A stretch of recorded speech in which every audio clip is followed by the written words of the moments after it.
Hello everyone, in this video I'm going to give you a quick comparison of the Samsung Galaxy Tab S6 versus the Huawei MatePad Pro. I am not going to compare all the specifications, I am only going to focus on the significant differences. And I am not going to compare the MatePad Pro with the Samsung Tab S6 Lite because the LCD panel here, this is significantly better compared to what you can find on the Tab S6 Lite in terms of the color vibrancy, how even the backlight is, and how bright the display is. This is way better compared to the Tab S6 Lite. At the time of this review, the official retail price for the Tab S6, this is US $649 for the model with 6 gigs of RAM and 256 gigs of storage. For the MatePad Pro, this is around $520 and this Stylus, the M Pencil, this is an extra US $75 to $99. This is sold separately, whereas the Samsung S Pen, this is included. The design of both tablets look kind of similar. They have thin bezels, rounded corners. The bezel on the Huawei is actually much thinner. The bezels on the Huawei tablet is so thin that I have to make a conscious effort when holding it not to have my thumb touch the display, otherwise it's going to detect the finger input. The Samsung tablet is 10.5 inches, whereas the Huawei is slightly bigger at 10.8 inches. Samsung is also thinner and lighter at 420 grams. This is 460 grams. And the weight is actually noticeable only if you have two tablets side by side to compare. It's very nice weight, it has a very hefty, solid build quality. Battery capacity for the Samsung is 7040 mAh. On the Huawei it's 7250 mAh. I want to show you the back of the Huawei because you can actually place your phone on the back of the Huawei for wireless charging. The power delivery is 7.5 watts. You cannot do wireless charging on the back of the Samsung. Battery life for both tablets, excellent. You can get 7, 8, 9 hours easily. But that will of course depend on what you're doing on the tablet as well as on the brightness of the display. So if you're using auto brightness and your environment is bright, the screen will be brighter and that will drain the battery life much faster. Resolution on both 2560 by 1600, which means you can play YouTube at 1440p, and the sharpness on both displays really sharp, and the brightness, this is AMOLED, it's supposed to be brighter compared to LCD, but right now I have both the brightness turned up to the max and I cannot notice any difference between the brightness. Both are equally bright. In terms of how vibrant the colors are, they look kind of similar. Again, unless I have two tablets side by side to compare, it's very difficult for me to tell the difference. But one thing I do notice about the display is the viewing angle on the AMOLED, it is much wider. So when you view the display at an angle, the colors, they don't shift as much. The colors will still retain the vibrancy and the contrast. But for the LCD, I noticed the colors, they do shift a bit. Both tablets have a laminated display. However, the gap between the pen tip or the glass and the line that it creates beneath that gap, it's bigger here on the Huawei compared to the Samsung. And also when I press down with my usual pressure while writing, I can see some ripple effects on the LCD. The gap between the S Pen tip and the AMOLED display beneath, it's very small, smaller than the gap from the Huawei MatePad Pro. So when you're writing on this, it really seems like the line is coming out from beneath the pen tip. And I can press down hard and I don't notice any ripple effects. Camera placement on the Samsung, it's outside on the bezel, whereas for the Huawei, it's inside the LCD at the top right here. Not all apps have user interface elements designed in such a way that they take into account of the placement of the cutout camera on the Huawei. So for example, with this app called Concepts, here you can see the buttons, they are beside the camera. However, if I rotate it like this, see that button there, it's actually below the camera. Now touch actually still works even though the camera is there. It's not all bad news because you can actually rotate the tablet to move the camera out of the way. So for example, now I have the camera at the bottom right and it doesn't interfere with any of the user interface elements. Of course, you are not going to have such issues on the Samsung tablet. Here's a look at the two styluses. So this is the Huawei M Pencil. At the time of this video, this M Pencil is only compatible with the MatePad Pro. And the build quality is very solid. It feels really nice to hold. Now this design is kind of similar to the Apple Pencil in terms of the shape. And I like the diameter. It's thick, so it's really comfortable to hold. And the body is hexagonal. The pen tip is the hard plastic tip. And the battery, it's built in. You can charge this pencil by snapping it to the side of the tablet, and you can also do pairing, Bluetooth pairing automatically when it's snapped like this. Battery life is 10 hours. Anyway, you won't have to worry about battery life because you can keep this pencil on the side of the tablet all the time. And this is the Samsung S Pen. This is included with the tablet, so you don't have to spend extra money to buy this. Comes with one side button. There is no shortcut button on the Huawei M Pencil.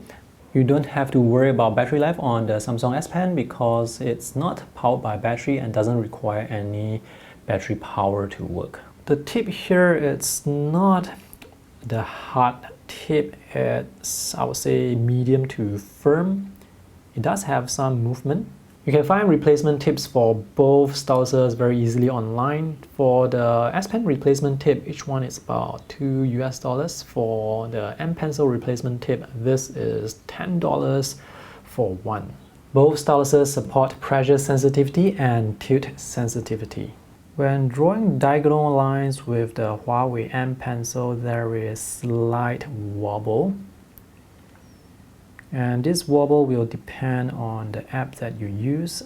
Some apps will have software correction to correct the wobble to make the lines straighter. Some do not.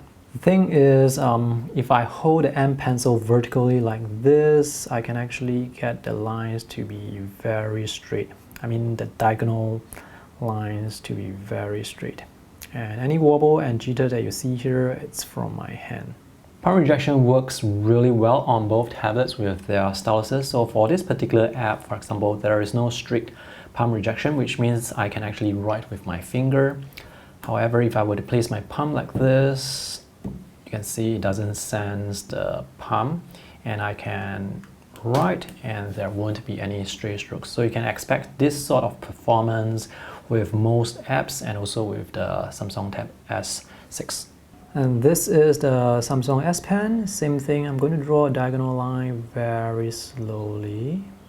So you can see this is very straight. There's no wobble or jitter at all. And all those micro jitter, they are from my hand. So this is very accurate. And now for the latency test, take note of the gap between the pen tip and the line as it tries to catch up. So this is the Samsung S Pen on the Tab S6. And this is the Huawei M Pencil on the MatePad Pro. So from what I can see, there is a bit more latency here, which means the gap between the line and the pen tip, it's bigger compared to that on the Tab S6.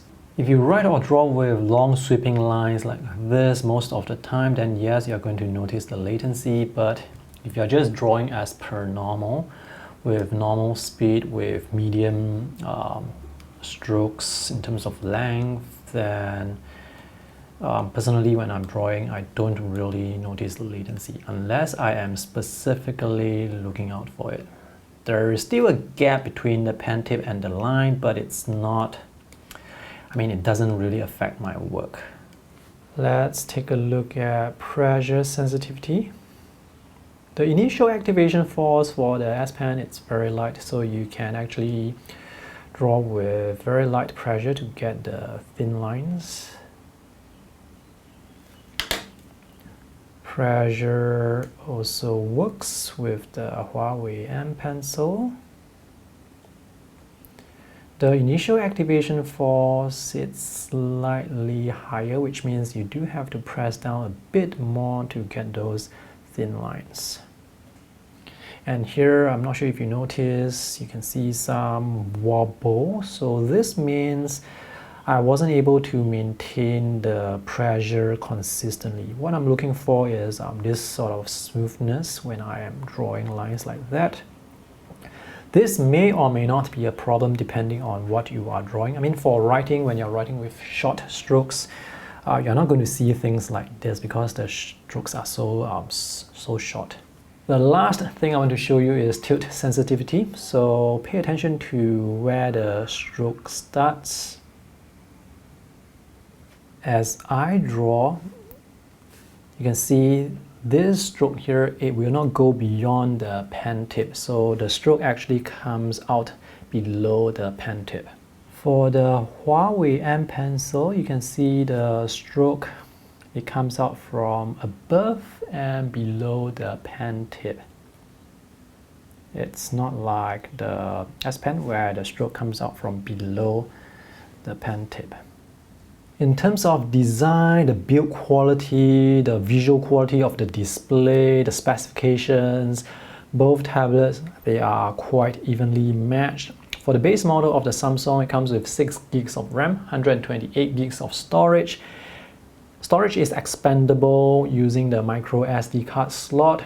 The base model for the Huawei comes with 8 gigs of RAM, that's 2 more gigs compared to this, 128 gigs of storage. And the storage is also expandable, but it is via the proprietary nano memory card slot. All right, let's talk about the main difference between these two, the potential deal breaker. So for the Samsung, this is running on Android 10 and it has the Google Play Store. For the Huawei, it's running its own OS called the Huawei EMUI, which is based on Android 10, which basically means it's a variation of Android 10. And there is no Google Play Store. In its place, it has the Huawei App Gallery, which is basically the Google Play Store. And do you see that? That's ad supported. The variety of apps on the Huawei App Store, the Huawei App Gallery, it's definitely not as huge compared to the Google Play Store. So sometimes you may see this button here, add, which means this app, it's not available here. You can press this button to add it to your wish list, and hopefully Huawei will tell the developer to port that app over from Android 10 over to the Huawei App Gallery. And sometimes they may tell you to just go to the web version of the app. Without the Google Play Store, you will not have access to many of the popular Android apps. For example, the Google Apps, Calendar, Gmail, Maps, YouTube, Keep. So all these icons you see here, these are actually web browser bookmark icons, and these are actually the web version of the apps. The web version of the apps, they will not offer the same functionality as the Android apps. So for example, with the Instagram web app here, you cannot take photos and upload photos because there is no photo taking icon here. And you're going to discover when you're using the Huawei tablet that there are going to be a lot of features and functionality missing with the web versions of those apps. Without the Google Play Store or without Google Play services, some of the functionality of Android apps that have been ported over to Huawei EMUI, it may not function properly. And if you have actually purchased this app on Android 10 on some other devices, you can try to restore purchase rights, but without Google Play services, that may not work. This is Nable, a note-taking app. This app allows you to sync your notes to Google Drive or Dropbox. I've tried to set up Google Drive here. It does not work, but for Dropbox, it does work. This app is Concepts. This app is also from Android 10. It was ported over to Huawei. And over on Android 10, I have actually paid for all the brushes and tools, but here it wasn't able to detect the purchases I made over on Android 10 through Google Play Store. So I actually have to spend the money again to buy back the same tool. So yep. So that is what you can expect without the Google Play Store, especially if you are switching from another Android device over to the Huawei OS. Having said all that, you can actually purchase the Huawei MatePad Pro with Google Play Store pre-installed. You just have to buy it from the resellers or from AliExpress, and the price for the tablet with or without Google Play Store, it's like no difference. So if you really do want to buy the Huawei MatePad Pro, I recommend you buy one that has Google Play Store pre-installed. I mean, you can install Google Play Store yourself, but it's not a straightforward process. I've tried for hours and I wasn't able to get it properly installed here. All right, to sum it up, hardware-wise, both are excellent. So the main difference really comes down to the lack of Google Play Store and Google Play services, and also the slight differences when it comes to writing and drawing with the styluses provided. All right, I hope this video is useful. Thanks for watching. See you guys in the next one. Bye.